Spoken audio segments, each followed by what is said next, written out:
Yep, so here we are again with Ethereum. So it's Saturday, 30th of July, and Ethereum is still looking amazing, quite pretty good, pretty good.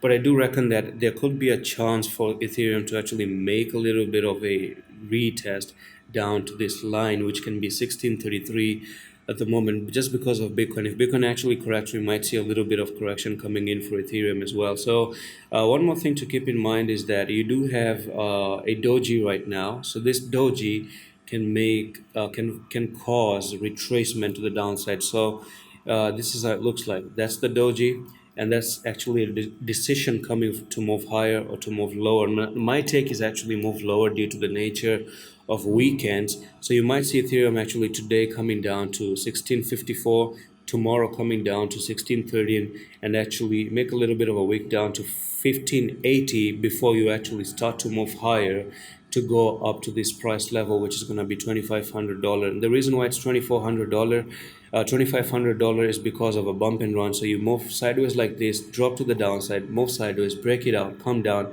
and that's where you're actually coming up here to $2,500. Just because you're going to retrace, I'm not entirely bearish on it. I'm pretty sure we're going to get that $2,500, except for me, the final hope is if you take out 1357, that's the end of it. That's it. I'm not actually going to say that you're $2,500 there. As long as you're not breaking 1357, you're going to come down, maybe go up, come down again, maybe go up, come down, move sideways, go up like this. It's going to be a wavy, bumpy journey, but of course you are on a journey to go to $2,500 per a technical pattern of a bump and run. And simple put, that's the idea, that's the trade, and that's a very simple update right now for you. Let's move on to the next coin, Solana.